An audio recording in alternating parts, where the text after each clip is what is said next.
Subscribe कीजिए news reaction channel को और प्रेस कीजिए नोटिफिकेशन बेल को ताकि आप पास के लेटेस्ट न्यूज अपडेट्स सबसे पहले।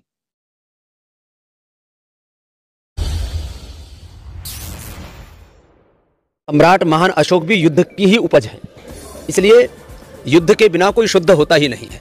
इसलिए युद्धस्व विगतज्वर, युद्ध करना चाहिए, क्रुद्ध होकर के नहीं, बुद्ध और शुद्ध होकर के करना चाहिए। और पाकिस्तान का इसके अलावा कोई रास्ता दिखता नहीं है कि हम बिना युद्ध के, बिना क्रांति के पाकिस्तान को सबक सिखा सके, क्योंकि कहते हैं ना, लातों के भूत बातों से नहीं मानते। सम्राट महान अशोक भी युद्ध की ही उपज है, इसलिए युद्ध के बिना कोई शुद्ध होता ही नहीं। तो सुना आपने, पूरा देश हमारे 40 जवानों की शहादत पर शोक मना रहा है, हर कोई श्रद्धांजलि दे रहा है। लेकिन बाबा रामदेव का कहना है कि भारत को पाकिस्तान के ख़िलाफ़ जल्द से जल्द जंग छेड़ देनी चाहिए। बाबा रामदेव का ये बयान ऐसे वक्त आया है जबकि हमारे 40 जवानों की चिता की आग अभी ठंडी भी नहीं हुई है। बाबा रामदेव का कहना है कि भारत सरकार को पाकिस्तान से जल्द युद्ध करना चाहिए और ऐसा करने में आने वाले इलेक्शन तक भी नहीं रुकना चाहिए। बाबा रामदेव ऐसा कहे भी क्यों ना, पतंजलि का धंधा तो ज़ोरों से चलता ही रहेगा, चाहे 4 या 40 के जगह 4000 जवान ही शहीद क्यों ना हो जाए। ऐसा हम इसलिए कह रहे हैं क्योंकि भारत ने अब तक 3 बार पाकिस्तान को धूल चटाई है। उसके आंकड़े भी आपको दिखा देते हैं।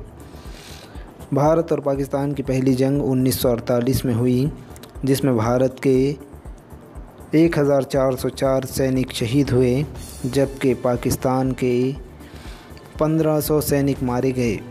इसके बाद दूसरी जंग 1965 में हुई, जिसमें भारत के 3264 सैनिक शहीद हुए, जबकि पाक के 3800 सैनिक मारे गए।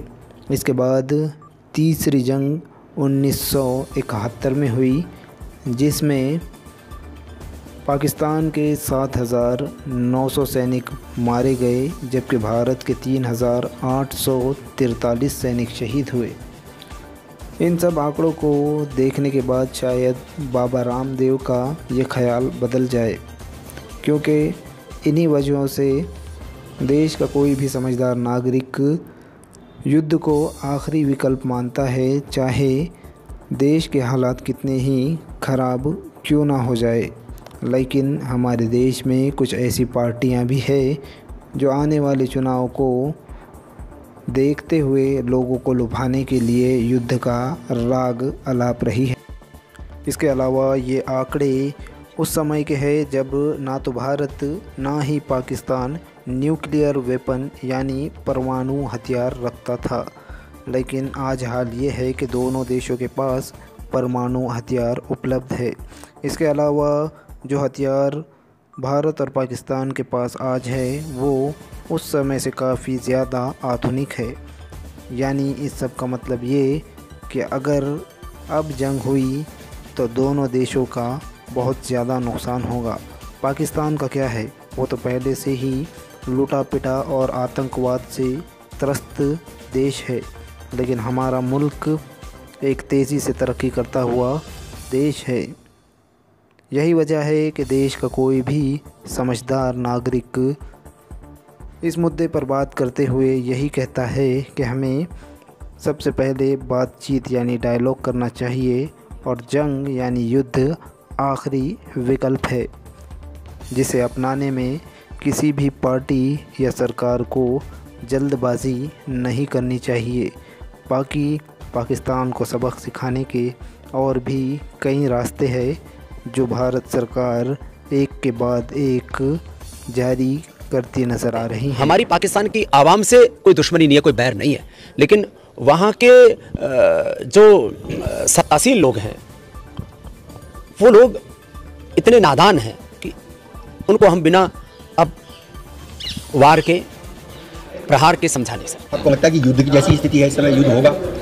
देखिए, वो युद्ध कितना होगा, कैसे होगा, उसका समय क्या होगा, ये तो प्रधानमंत्री जी को तय करना है, क्योंकि वो लोकतंत्र के इस भारत के सबसे